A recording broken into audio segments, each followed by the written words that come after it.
What do video games teach? They teach good hand-eye coordination as well as good strategy skills. Do you think video games condone violence? I think some of them are possible to do that, but so is driving behind the wheel of a car.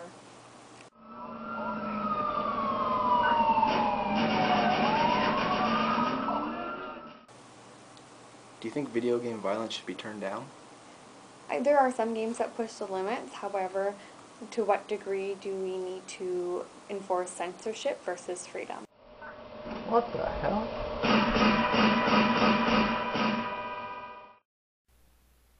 Violent video games.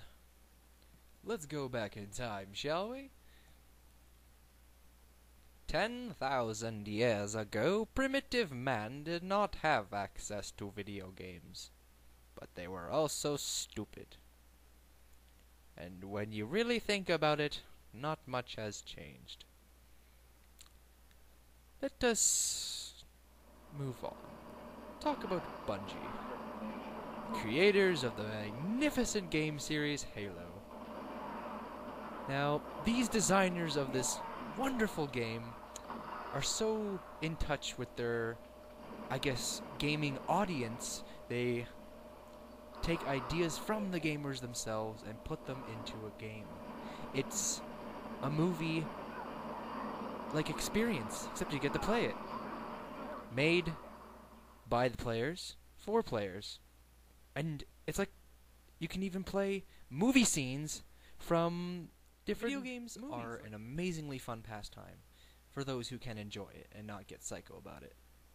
But let's look at the elderly for now. What do? They play bingo and get mad about playing bingo. But what else do they like to do? Well, they like to play Wii and be active and play Wii sports like bowling and baseball, and it gives them an opportunity to do stuff like that. Back to the violence of video games. These games have rating systems specifically designed to keep the violence out of your home.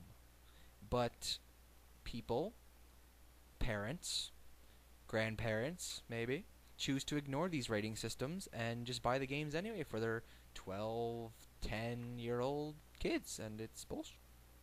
Now, some games are even educational in nature. They teach you a lot of various skills that you can use in your everyday life. Mind you, cutting down orcs and giant dragons are an important thing in life, but some things more than others. But it teaches you how to intake the things that are being presented to you.